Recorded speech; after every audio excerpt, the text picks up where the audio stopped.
You and I have seen this go down in the room. We have seen a patient who has either died or had an increasingly dangerous, morbid outcome because of healthcare access. Yeah. And I have worked internationally quite a lot with the World Health Organization, and I was programmed to, you have to be tough to get through it. If you're compassionate, empathetic, I know that's a bad word now, but I don't care. No, let's reclaim it. I think it's a good word. We're reclaiming it right here, right now. Right now, empathy saves lives, right? Empathy is why I'm in medicine.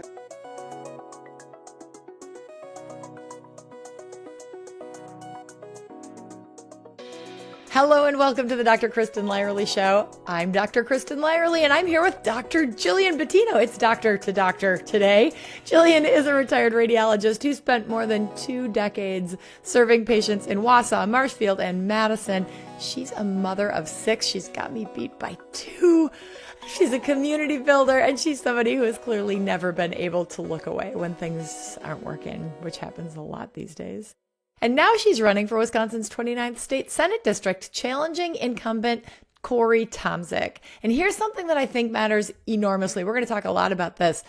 When she wins, I'm being optimistic, she will be the only physician serving in Wisconsin's state legislature. We have 0 physicians serving in the legislature right now. So she will be the one. We're going to talk about why that gap exists, why it matters, and it matters tremendously, and why she decided that it was her turn to step up. So Dr. Gillian Battino, welcome, my friend. Thank you very much. I am so pleased to be here. I'm so excited. We've known each other for a little while. When you started your Senate run back in, was that 22? Yeah. Yeah. Oh my gosh. And I was like in the thick of things, and we were doctors supporting each other. And it has been such a journey. And somehow, even though it's been 4 years, more than 4 years, we just can't stop doing this because we understand how important it is and how necessary it is to have the voice of medicine in these leadership roles, not only so that we can vote according to the wills of our patients, but so that we can advise our colleagues and help guide policy and all of those things. But we're going to get into that. But let's just start at the beginning, because there's so much more to you than Jill the candidate. You are a person who has an incredible backstory. You grew up in Ohio. You lost your dad when you were super young.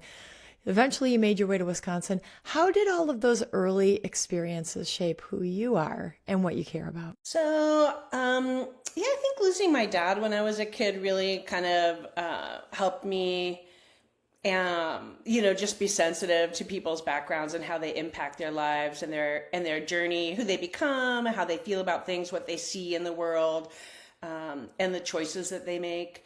My mom has been a really wonderful role model. She was 25 when my dad died, and it was my sister and I. Wow. So I was almost 2, and my sister was 3.5, and she kind of had to start over and do all this stuff herself. Starting with going to college and working 2 jobs. We had to move around quite a bit. And then I think, one of the biggest impacts in my life was that my mom got remarried when I was 7 or 8. And then a couple of years later, my brother was welcomed into the world, and my little brother is a magical guy. So he was born very prematurely. He was a 2-pound baby. And so he is 46 or 47 now, and was, his life has been riddled with challenges, of course, but he's also a really lovely person. And I think he's the reason that I chose to go into medicine, because I was in hospitals and visiting hospitals from the age of 9, all the way through. And even now we continue to support him medically, emotionally, community-wise, all of that. So I think he has really guided that. And my mom has an enormous, generous heart, and I have a very strong Quaker background, and I think, those early experiences just kind of turned me into a person who believes in social justice, who believes that everybody has the right to health care. I've seen the success of health care from this this big baby, tiny little baby. He kind of looked like a mosquito or something. He was so tiny and, had no subcutaneous fat and was just so fragile. And now he's this thriving, hilarious, loving person. So, I think it all impacted the way I think and the way I move through my life. Ultimately, it all comes back to your people, doesn't it? Whether it's your family or the people you surround yourself with, it is all about taking care of each other. And we're all different. We all have different needs and we all have different talents. And so how can we live our lives in the most impactful and loving and compassionate way? Yeah. So you chose to go into radiology, which most people think about, well, you're just looking at pictures and doing diagnostic things. We don't think about radiology as a bedside kind of specialty, but clearly you've been paying attention to what's going on with your patients and you're really plugged into community. What were you seeing in your practice that started to make you feel like I have to do more than just this? Yeah, well, so first of all, I always wanted to be what I called a Peace Corps doctor. That's what I called. So I always wanted to do primary care. I am very hearing impaired. So I wear hearing aids in both of my ears. I've been hearing impaired my whole life. When I was very small, they thought that I had some kind of developmental delay, which I suppose I did because I did not have compensation for my hearing loss when I was a child. And of course, when your dad dies when you're little, you kind of slow down and don't talk till you're a little older. So my options for choosing the type of practice that I would, or the type of residency that I would best fit me, were down to those things where you didn't rely. I definitely cardiology was not going to be for me. You had to hear heartbeats for cardiology. That's challenging. Definitely. I could tell it was beating, and that was about the end of it. And me too. For the record, though, Joe, I mean, the gynecologist uses my stethoscope to check people's reflexes. So yeah. Yeah. So I just kind of landed in radiology, and I feel like I wanted to explain that, but I don't remember where we were going with this. What was your initial question? Yeah, you are a radiologist, but you really tapped into what your patients were dealing with. You weren't just looking at pictures. You understood their stories. You knew that they needed more and that you had to do something different. Yeah. So, I mean, radiology is a lot of pictures. You're right about that for sure. But I was a breast imager. So I did general radiology for the beginning of my career. And then I was about 40 and really unsatisfied with general radiology, where I was in a private practice. The practice was very focused on just cranking out the numbers, when in doubt, read it out kind of a business. And I always I loved ultrasound because you could go in and talk to the patients, and that was kind of expected, especially if anything was wrong. But I just didn't feel satisfied. And I knew that I wanted to do something in global medicine because I had a strong background and I was Spanish speaking, not very well, or not as well as my daughter anyway. I'm always jealous about that, but definitely had worked in Nicaragua in college and had a strong interest in, working internationally. And trying to marry radiology with that was just very difficult because our equipment is so large. You can't strap a CT scanner or at that time an ultrasound machine onto your back, right? And do the things I wanted to do. So I stopped and left the practice, which was, it was not a good fit. It was we didn't have any women, and it was a very sexist practice. And I had a lot of really negative experiences that way, just being expected to be a man, and and made to think that I was a nut job because I wanted maternity leave after my adoption, and not my adoption, but my son's adoption. So I went to Madison and did a fellowship in breast imaging and loved it.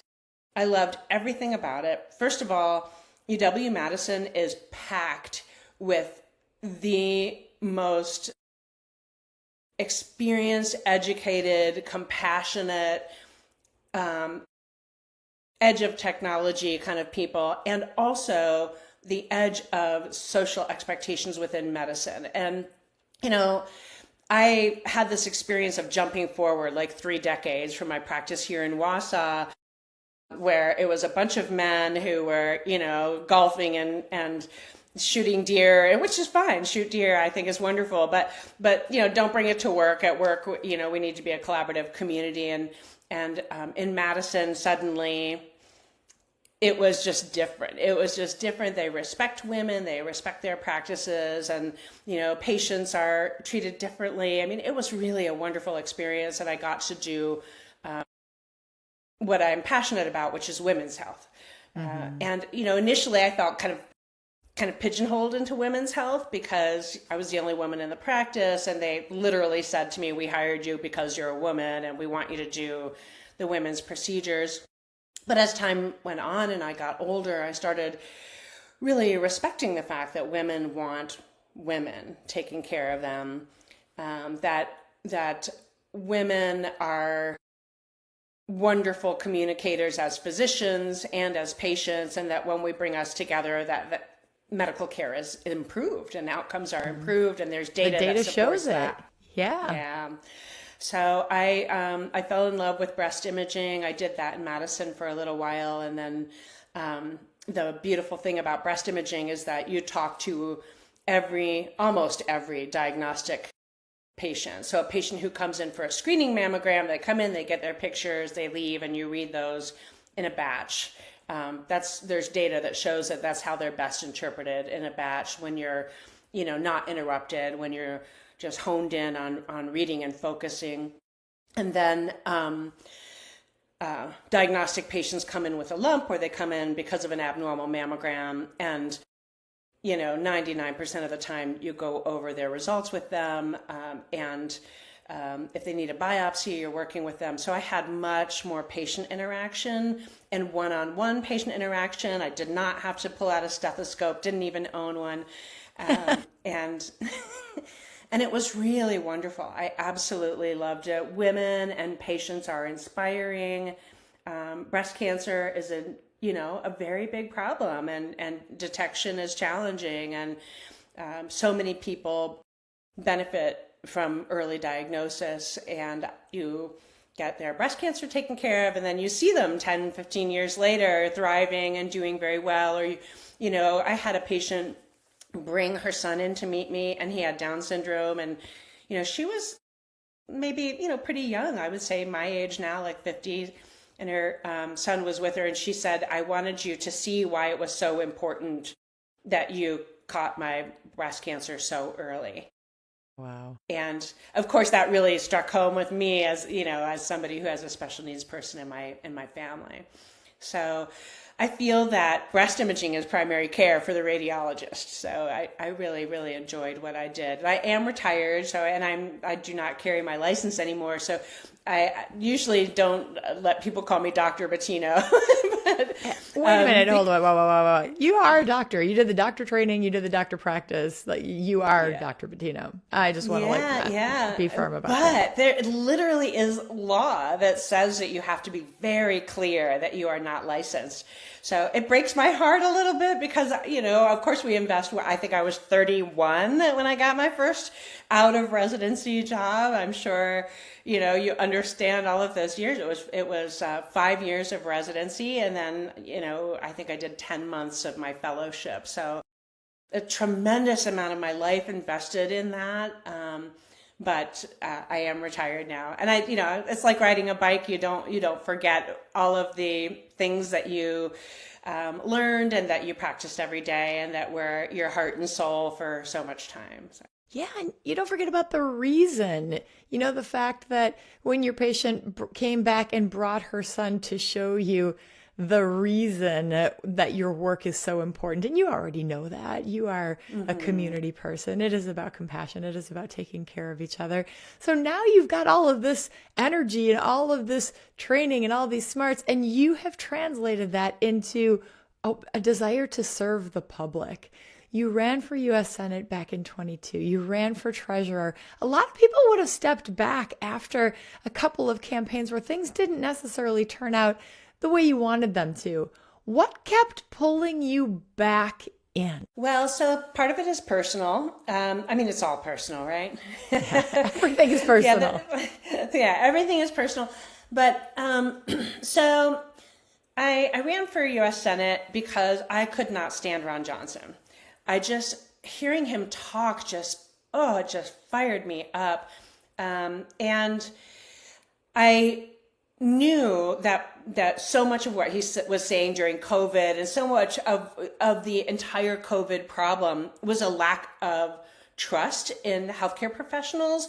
And that I feel like we left the door open for that a bit, because there is this, especially with older physicians, there is this, I know, medicine, you follow my directions. Very authoritative, paternalistic. Yeah.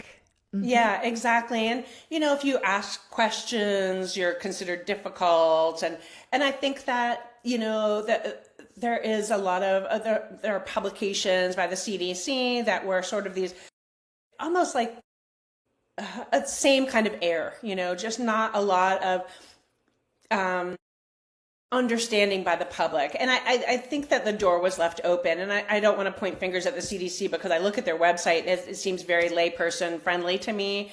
But maybe we didn't do enough education in schools. Maybe we didn't do enough education with parents as their, children were coming into the world. And, I feel like everybody could have done a better job, or we wouldn't have had that lack of trust. But it was clear to me that the problem needed to be solved by building trust.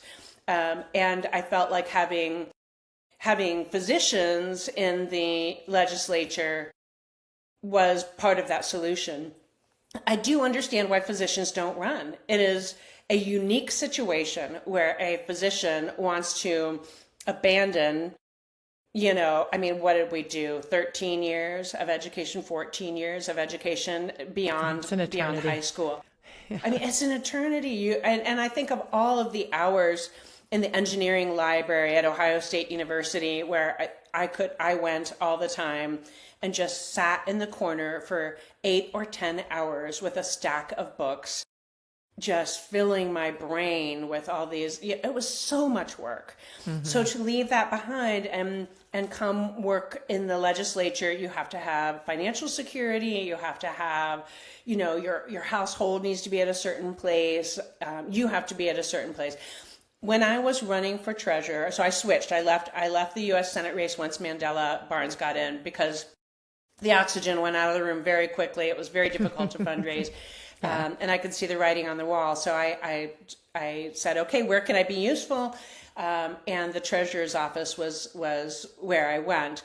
I'm the kind of person who leans into whatever I'm doing and gets informed. And, again, I had wonderful, exciting plans for the treasurer's office to do what was needed at the time, but also to expand the office to make sure that it continued to contribute to the representation of Wisconsin families. So, I was really excited about it. And unfortunately, while I was running, I started feeling a little bit funny in my body. And it turns out that I had lung cancer. So I'm a non-smoker, granola, blueberry eating, very healthy person. I've run lots of marathons, and, it was really mind-blowing. I felt betrayed by my body in many ways. But I'm also a radiologist. So I found it early. And this is, it all is full circle to me. This is where I need to be. Early diagnosis, if I didn't know it before, and I did know it before, it was now being like nailed into my head. I caught my cancer, and I say I caught my cancer because I did. I had a chest CT for an abnormal lab, and then the radiologist told me to come back in 6 months. The oncologist suggested maybe a year. I didn't like the look of it. I thought it looked like a lung cancer, not a scar. And I sent it to Madison. God bless Dr. Jeff Caney, who's my favorite person in the world because he saved my life. And he said, let's get it out of there. Same with the thoracic surgeon, James Mahoney. Just saved my life. They took out this questionable thing, and it was invasive adenocarcinoma of the lung, stage 1. So, they took it out. When you have invasive at that stage, in my situation, you do not get chemotherapy or radiation therapy. I continued my campaign. They pulled that chest tube out, and about 4 days later, I was walking up and down State Street in Madison getting signatures with a pneumothorax. Oh my gosh. Wow. Talk about determination. So I completed what I started, but I did not have the momentum that I had before. I mean, my head was spinning. There's a 40% recurrence rate with that stage 1, and I thought I might die. So, I did not feel like I finished what I started. And I also didn't know what was going to happen in my life. I literally got my affairs in order because if it comes back 40%, that's a lot, sit by and look at like 10 apples and, just grab a random one up and I have like a little marker on the bottom of it and be like, oh, this is one of the 4 in those 10. And like, that is what my risk is here. I just felt really deflated and by that experience. And of course I was super scared. But lung cancer is very aggressive. I think most of the time that I talk to somebody about my lung cancer, they're like, oh, my uncle died of that. Well, my stepdad died of it. Yeah, my stepdad died of it just years before my own diagnosis. He was a smoker. His cancer was smaller than mine. So it was really in my head that I was like, oh my goodness, this is going to be a big challenge. And I hope I make it through there. And I did. So because it's such an aggressive cancer, at 3 years, they were able to say, your risk is approaching 0. And at 4 years, they're like, you're in good shape. Go do your thing. And they, from the very beginning, they were like, you're in better shape than 40%. That's kind of an all-comers thing. But that you're in great shape, just do your thing was like the little seed in the back of my head planted by Kelda Royce in 2022. I love Kelda. Kelda, state senator, now running for governor. Yes. And she's who we have the meet and greet for. I was mentioning that we had a meet and greet before we got on here last night, and we had it for Kelda Royce, Yiling Zhang, myself, and our local assembly candidates, Andy Wietrick, who's awesome, and John Kroll. We're all there. So it was like this big party, all of these wonderful people. And Kelda was there, and she is the one who said, you should run against Corey Tomczyk, and had planned it years ago. And so when I got that little angel dust that I was good to go and that I didn't need to think about the lung cancer, I immediately started asking questions, and I called Kelda, and here I am. Life takes you on a journey, doesn't it? I'm finishing what I started. But from your brother's experience, which has been a lifelong experience for you, your experience with your patients, the story you mentioned earlier about your patient bringing her son back, your own personal healthcare journey. And I remember the early stages when you were going through that and just how, even though you were in the middle of this campaign that you were not going to let go because you are so determined and so resilient, you had to deal with this much bigger, literally existential situation. And yet you rebounded and here you are. So that all begs the question, why is it so important for someone like you with your experiences to be at the table? Representation matters. You know it as a person, as a human in the world, but also you know it as a physician. So it matters because you and I have seen this go down in the room. We have seen a patient who has either died or had an increasingly dangerous, morbid outcome because of healthcare access.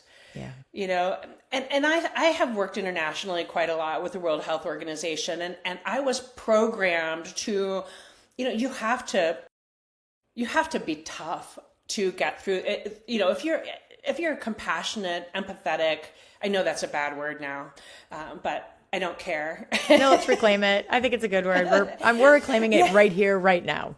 Right now. Empathy saves lives, right? Empathy is why I'm in medicine. Empathy puts you in the room, helps you listen. It's what makes women better physicians, right? Sorry, guys, but it is. We are mothers, we are daughters, we take care of our husband's dying mother. I mean, I did that, right? Empathy saves lives. And I was programmed when I was working in Guyana in Nicaragua to expect and tolerate suffering that you just did not expect to see in the United States because we have the best healthcare in the world.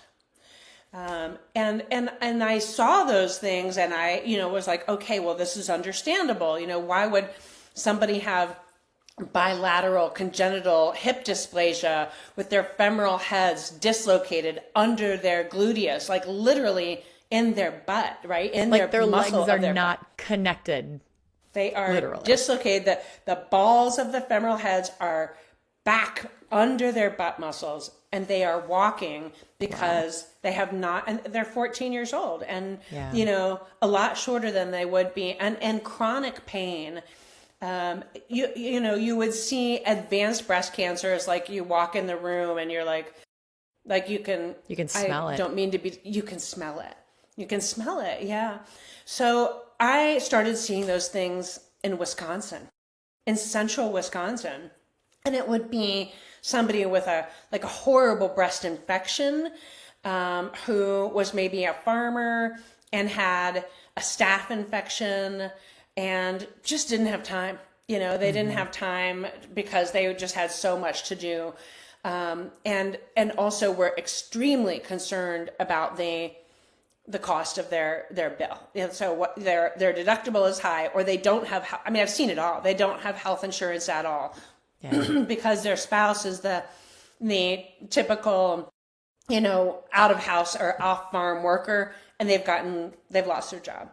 I've seen a patient come in with a cancer coming through the breast, taking up most of the breast. I could not see normal tissue, ulcerated. Again, you walk in the room and you can smell it.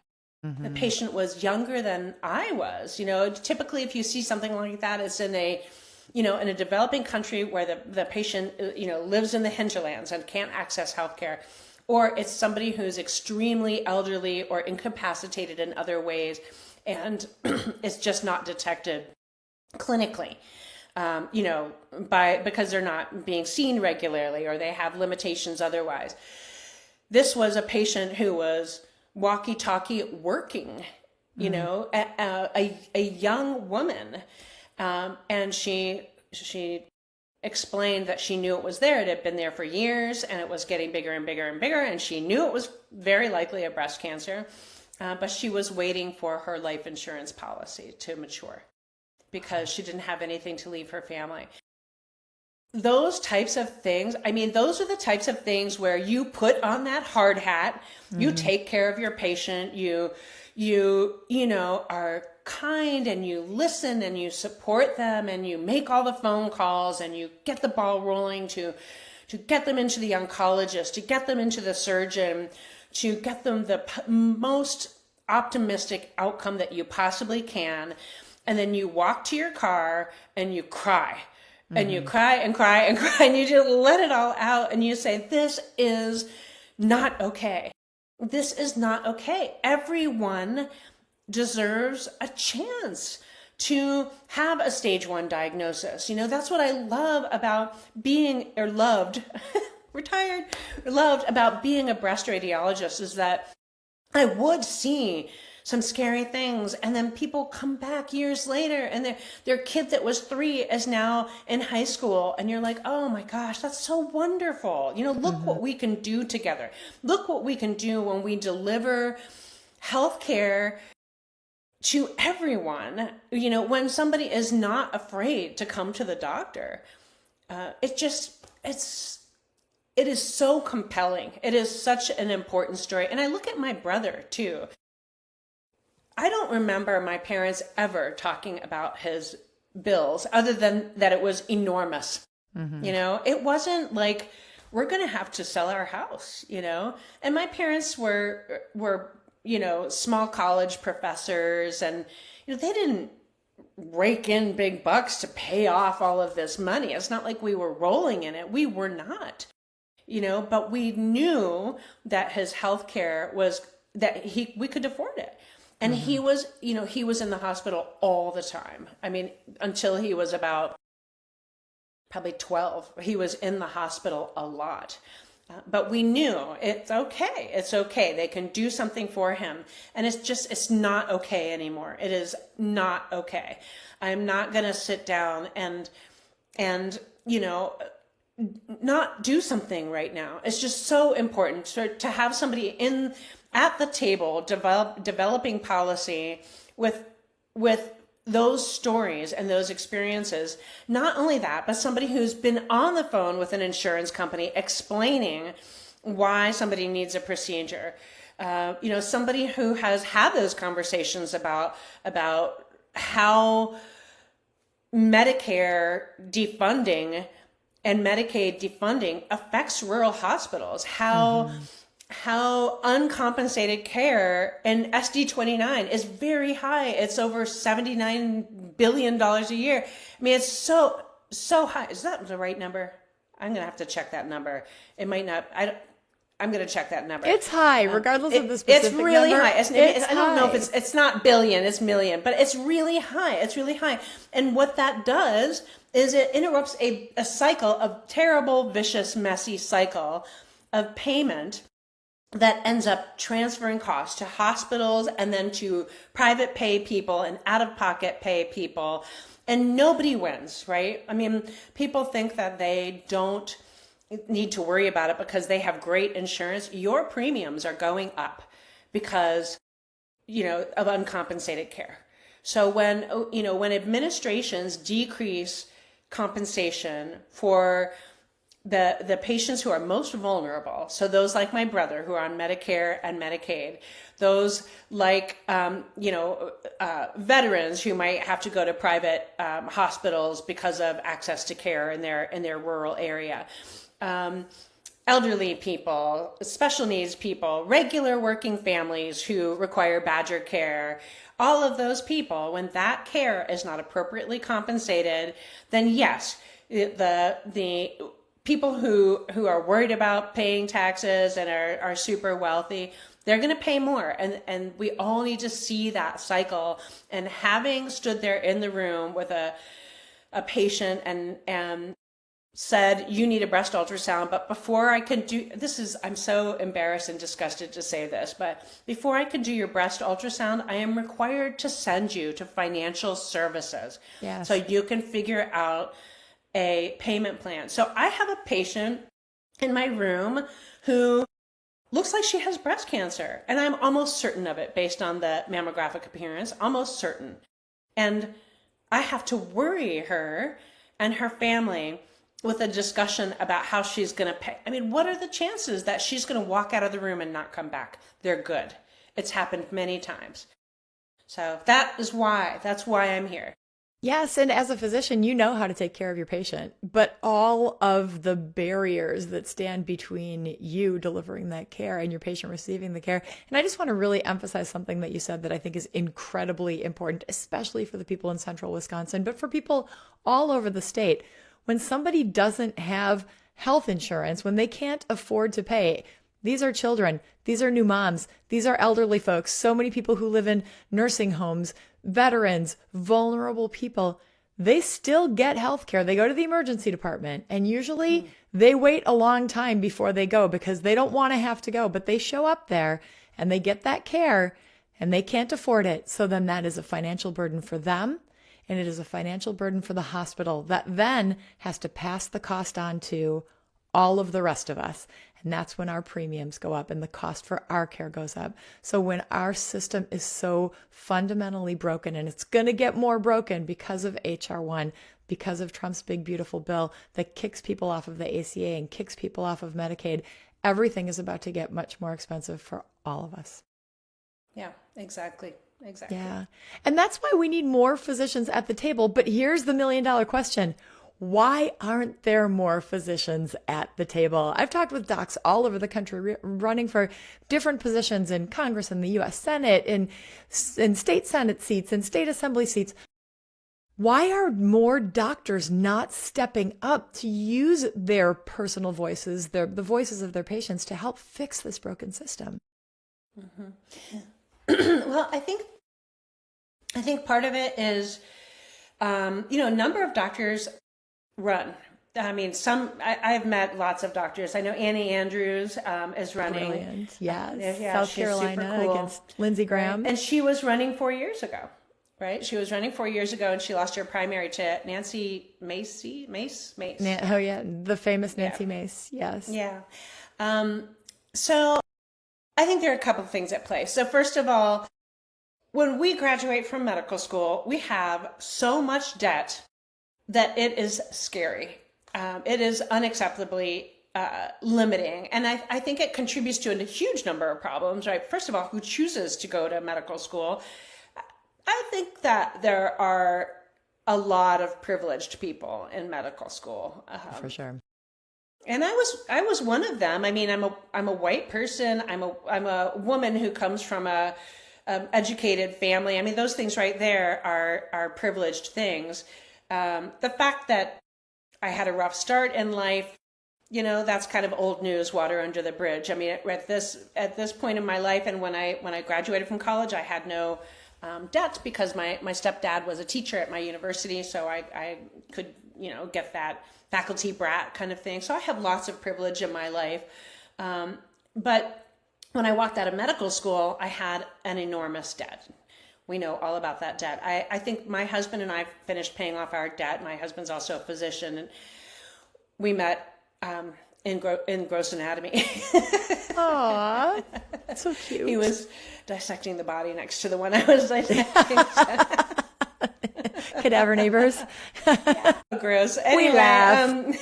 We laugh. Yeah, I remember those days. So, part of it is that we finished paying off our debt when we were in our 40s, when our first kid was going to college, right? So debt is part of it. And then you start when you're so old, right? You start your first job when you're so old. You're trying to build a retirement pad. You're trying to pay off your debt. And you're also trying to prepare your family, if you have children, trying to prepare your family for hopefully putting something away so that they can go to college without creating huge debt, and and you're trying to live your life. So I think that part of it is just that whole circle of debt, and I have solutions for that. I like the train and retain programs. I think that we can do more in Wisconsin to make medical school affordable for everyone who wants to go to medical school. So that I think we can take care of that with sort of a state health corps program. My daughter did the National Health Corps program, and she's doing her payback now. So she's serving under served communities right now as part of her payback. And I think we can do things like that on the state level. But we have to break this cycle of burning out physicians. So when you finally get your bills paid off and you finally get to a financial place where you feel secure enough to actually perform public service, you're old, and I'm not old, but I am 56. My youngest child is 20. He's in college now. And so I think that's one thing that can get in the way. There's not enough time. We don't have control of our own lives. We generally work for hospital systems now. My husband, I'll give you an example. My husband was on call last night. He worked a whole day yesterday. He was on call last night, and he's working right now, and he's on call tonight. So could he run for office? No way. No way. So I think that is one of the problems, is that, maybe we need SEIU to step into physicians' practices, and we're seeing more and more unionized physicians across the country. So that's one problem. It's not the only problem, but it's one problem. Also, when I was running for U.S. Senate, I found that the mistrust of physicians is so strong that it's hard to get elected.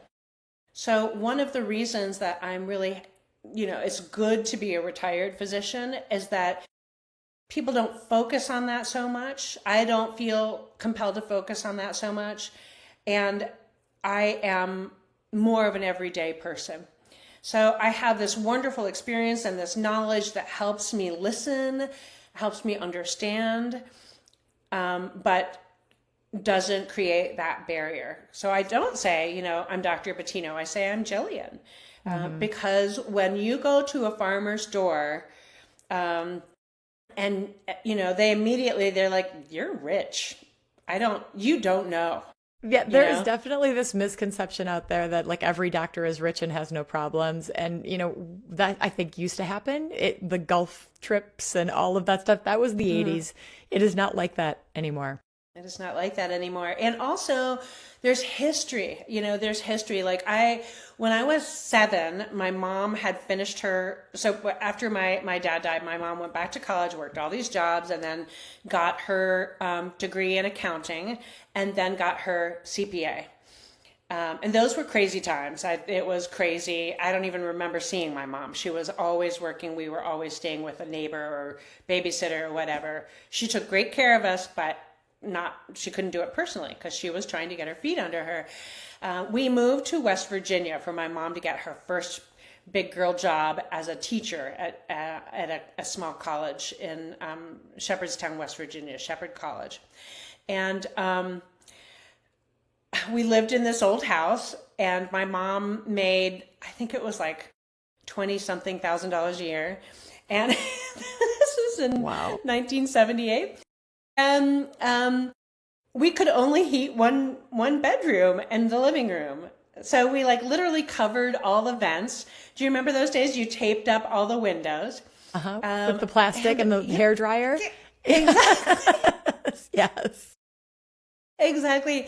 And we shared a bedroom. Me and my mom and my sister shared a bedroom. And, times were tough. It was tough. I didn't have clothing growing up like my friends and whatever. I mean, it was fine. We were happy. We had lots of love, and we had, we went hiking, and we played on the neighbor's piano, and we climbed lots of trees, and life was good. But it wasn't a rich kid thing. I mean, I had the privileges, lots of privileges in my life, but I still had to work hard by myself. And we had food insecurity when I was a kid. And I definitely remember some scary kind of stressful moments that stick in your head, because when you're a kid and you experience those kind of things, it doesn't leave you, right?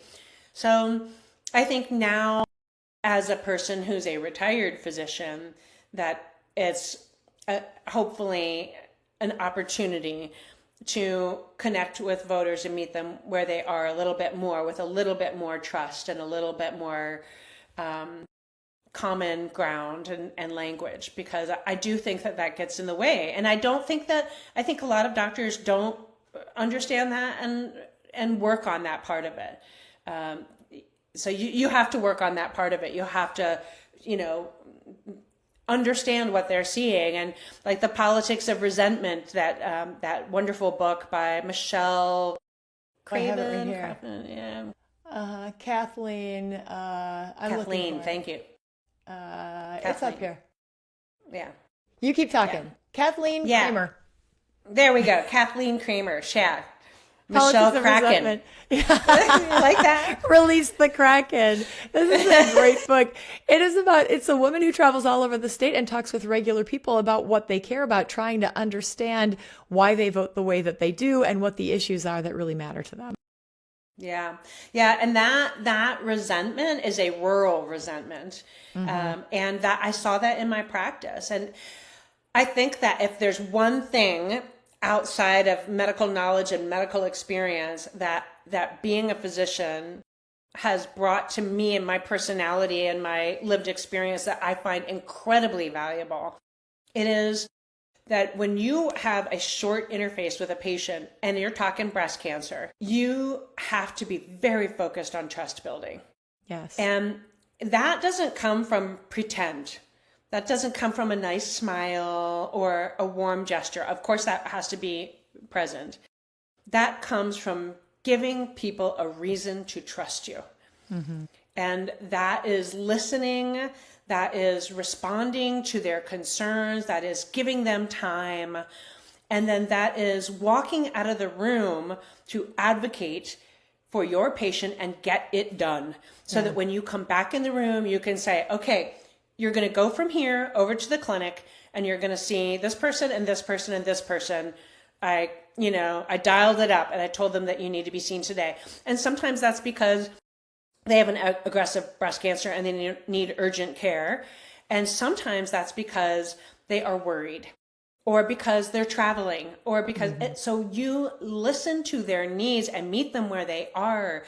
And, don't judge, don't do any of the stuff that is destructive. And I think that we see every day on television and on social media is this judgmental, divisive stuff that has to stop if we are going to rebuild trust of the Democratic Party, trust of politics. Politics isn't the right word. Trust of doers, legislators, the fixers, the people who are actually representing and getting the job done. And then we have to do it. Then we have to step out there and we have to do it. So that is the job, is taking that experience as a physician and is relocating it to the legislature.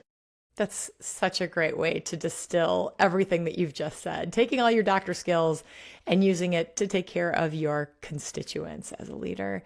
So let's talk specifically about your district. The 29th covers central Wisconsin, so it's Wausau and Marathon County, rural communities who are dealing with a lot of the economic pressures that we've talked about already in this conversation.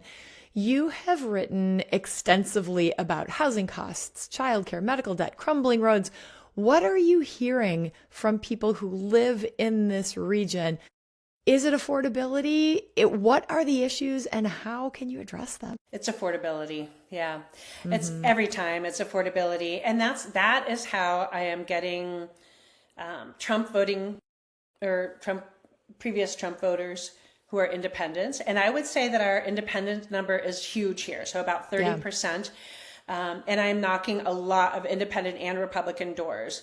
I almost, I would say 85% are people who are persuadable and are often fed up and frustrated, buyer's remorse kind of situation. Mm-hmm. So I think that the most common thing that happens is, at a door, I introduce myself. I don't say I'm a Democrat because honestly, I've got I have a lot of suggestions for the Democratic Party, especially when it comes to another episode.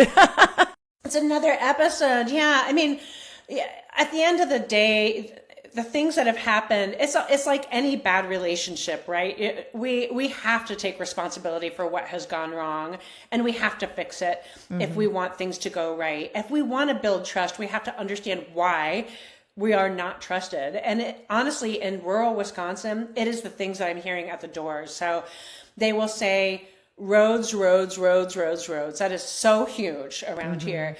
And now that we're seeing a little bit more construction, at least on the main roadways, it's just transportation. It's getting to where you want to go is very challenging. And then the roads that are being fixed are not the roads you live on, but the roads that the public travels on, like, major roads. So the frustration there is that, the more gravel roads and rural roads for agricultural purposes or delivering kids to school, or the family that works in Marshfield but lives in, Dewey or so a Union or some smaller community has to travel on these smaller roads to get to a larger road. And those are dangerous, unkempt, have frost restrictions for agricultural deliveries and increase costs that way. When there is a problem, the farmers have to circumvent, and that increase their cost. And, so roads is a cost issue, right? Because in Wisconsin, we spend billions of dollars. I think the number was $2 or $3 billion a year fixing our cars because of damage to our cars. Wow. So I personally have not spent billions, but it sure feels like it. Gotten phone calls from a kid in the middle of the night who should be at home and has a flat tire because they're, hit a pothole. I think roads are a really big thing that, we haven't addressed, and we have chronically not addressed for over 15 years. And it's become this enormous and growing insurmountable problem, right? Because if you don't do maintenance, then you got to fix the whole road. You can't just fix a crack. You've got a crumbling road with like no base under it, and it's just destroyed. So roads are a big one. Property taxes are huge, and water costs. So in our area and across the state, because housing has gone up and up and up, then property taxes are adjusted accordingly. And so we need to intervene there. We need to educate people about homestead tax credits. Only about, I think it's 40% of people who are eligible for the homestead tax credit, which can be up to $1,200 a year, are utilizing it. We need to deal with public school funding, which is a huge problem in and of itself, but we have to get rid of the voucher system. It needs to be phased out. It makes no sense to be taking money from the public schools, and then we have these referenda that are increasing cost for families. So it is, from every single direction. At the gas pump, okay, that's out of our hands. It's a federal issue. It's an illegal war issue, but it is an issue that is, again, another stretching of this impossible. How do we, and also our salaries are not keeping up with all of this. So, and on top of it, so it's just this impossible issue from every point. We have automation in Mosinee that replaced 200 workers, gone in a day. There have been, I don't know, I think last time I looked, it was about 1,700, and this was months ago that I looked, warnings of job loss across the state, because there's a requirement that you have to give a warning. And a lot of those are from closures. It's not from layoffs and repositioning. So people are literally out of a job. So we have automation replacing jobs. We have, poor salary to begin with, and the inability of salaries to keep up with our costs. And people are stressed. So much so that yesterday I was talking with the local Marathon County CEO of United Way. And of course, I'm always asking about healthcare. And I said, what are people telling you about healthcare access? He's like, they are so desperate that healthcare is not on their radar. What they're worried about is the next thing for their kids. Like, for example, buying school supplies is a huge deal around here. I don't know if other communities have to do that, but I remember with my kids spending $600 in school supplies for 4 kids. So notebooks and crayons and all of those things. And then right after that, winter. And these kids, man, 1 year you got in that coat. The boots, the mittens, the hats that never come home. It's exactly, relentless. And the more kids you have, the more expensive it is. The cost of having a family in this environment where the federal government is saying, have more babies, we need more babies. Like, sure, but make it reasonable for us to grow our families. Make it safe. Give us the health care. Help us out with childcare. Help us out with the affordability piece that makes it possible for us to live our lives and raise our families. Right. Yeah, it's just such basic things. Knocking the doors. I talked to this young woman who told me that she lives with her sister, or she was visiting her sister. Her sister was at risk of losing her home because she couldn't afford to paint it. And so she was going to be fined, but she couldn't afford the fine. So, these things are just from every direction, people are strapped. strapped. I mean, their kids aren't able to join their sporting club, to play hockey or soccer, or football, because parents are having to, there's costs associated with that. Even at the school, you have to pay for an athletic fee to have your kid participate. So, I think that we need to do something about costs, and there's certainly a lot of ways that we can address that. And we go for those big ticket items like healthcare and property taxes and, utility bills. And in Wausau, we had a major PFAS contamination. We still have a major, because those don't go away, right? But hope everybody understands that. That's a forever chemical, and it's a very dangerous one. For my own cancer, my exposure is PFAS in my well and other water. And nitrates. So that's what I know of. I don't have any radon or any of that. So these are dangerous things. And for our PFAS solutions here for city water, we had major cost increases. So I talked to a guy who was a Republican, and he said, what's waking you up in the middle of the night? What's worrying you? And he said, nothing, everything's great. And I was like, oh, how wonderful for Really? you. Well, this is, yeah. Yeah. And Awesome. then we continued. What a surprise. We started chatting, and I said, one of the things I'm really concerned about is our property taxes and water. And he perked right up, and he's like, I moved out to Ringel from Wausau, and I have 40 acres and a larger home, and my property taxes are, I think he said less, but at least equal. And my water bill up here in the home that he rents now has gone up from $80 to almost $300. Wow. So, and that is, for all of that work we had to do here locally. So, and meanwhile, one of the contributors to PFAS is 3M. And meanwhile, my opponent is accepting money from 3M. So you can see how there's like a disconnect here. I don't know if that's just not paying attention and just accepting what money comes, or, if maybe we need to wonder who he's with. Yeah, I think that's generous of you. Hey, listen, we could sit and talk for a long time, and we have, but we probably should start to bring this to a close. So I have one more really important question for you. There is a lot of concern right now amongst the general public about our voting system, whether it's safe, whether it's secure, whether my vote matters. So what would you say to somebody in your district who has maybe never voted or who gave up on politics and doesn't think it matters?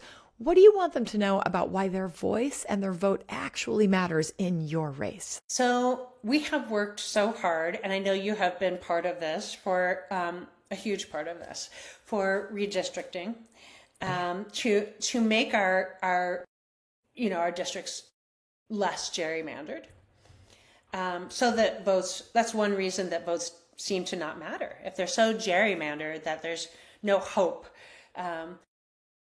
I think that we need to take every single opportunity to show that we're paying attention and watching. So one of them is voting, showing up to vote and experiencing that for yourself, whether that means an absentee ballot, which is protected, we all know that, or going to your local voting poll, your polling area, and doing it there.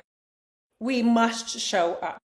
If you're not experiencing voting on a personal level, then I think you're also giving up your opportunity to witness how it goes and what happens while you're there. So the actual experience of handing someone your ID, having them look it up in the book, having it double checked, receiving your ballot from someone else, filling it out in a private space, and then entering it into the receptacle. I think that is an important experience for every eligible voter to have. That in of itself is something that we really need to elevate. So get out there and vote is my first message. It's a personal, proud American responsibility and privilege. Secondly, I would say that I have talked to so many young people, and I feel like between the ages of 18 and almost 40, there's a complete disconnect between their struggling lives, and I feel that's intentional. So again, just trying to get those ends to meet, and the time and attention to the voting opportunity. So we as a society need to connect more with young people, and as representatives and leaders in the area, we need to connect more with young people and say to get out there and vote. And then we have to pay attention to what is happening in terms of lawsuits, in terms of legislation, whether we're talking at the federal level, which is a very active place right now, or what's happening right here. And understand what is propaganda and what is real. So our mayor in Wausau moved our voting boxes. That is propaganda. That is a little gimmick for his display and for his peacocking exercise of the day, right? Voting is very strong, and we absolutely need to do the work ourselves and then advocate to those who are connections and maybe are not willing to do the work and have the reasons why. We know it's strong because we know that the polling is strong, because I've been there many, many, many times over the years, and I've seen the same ladies. And by the way, they don't likely vote the way I do because I'm in a rural area, and they are not partisan when they are in there. They are working for their country. And I think that is what that is the voice that we need to have. We need to continue to support movement to make sure that vulnerable people have access to absentee ballots, and that make sure that we have time to get those ballots in, as we've seen, Trump's movement to stop the reception of absentee ballots on election day. All of those things we need to pay attention, and we need to keep fighting. And if you don't show up, then, politics is going to happen anyway. Legislation is going to happen anyway. And you're going to, bear the consequences. You're going to experience that in your life. So to the 20-year-olds who are out there, it's like a show up or shut up, face the consequences. And face the consequences. Importantly, I think we have to emphasize how safe and secure elections are in Wisconsin. We've got one of the most decentralized election systems. It is run by our neighbors. There are nearly 1,500 polling places across the state. There's no big central place where somebody can come in and contaminate everything. So Wisconsin is a safe place to vote. You can find out about your entire ballot at myvote.wi.gov. Dr. Jill Battino, where can people find you on the interwebs? I am at BattinoForWisconsin.com. Yeah, that's where I am. And anybody can email me. It's my first and last name, GillianBattino@gmail.com. That's my personal email. So yeah, I'm available. I'm very excited. I want to hear from everybody. And, we have a very strong campaign, much stronger than I ever hoped for, and lots of momentum. And I think we can really work hard for Wisconsin families to make a difference. So thank you so much for having me today. I am thrilled to have had this time together and to be back in this fight with you, my friend. Retired Dr. Gillian Battino. Thank you so much for your commitment to the people of Wisconsin and for doing it from the heart. If you all enjoyed this conversation as much as I did, please do share it, subscribe, help us get the word out. That is how we inform the electorate and make sure that people are making good, informed choices about the future of our state and our own futures. Thanks for joining us, and we'll see you next time.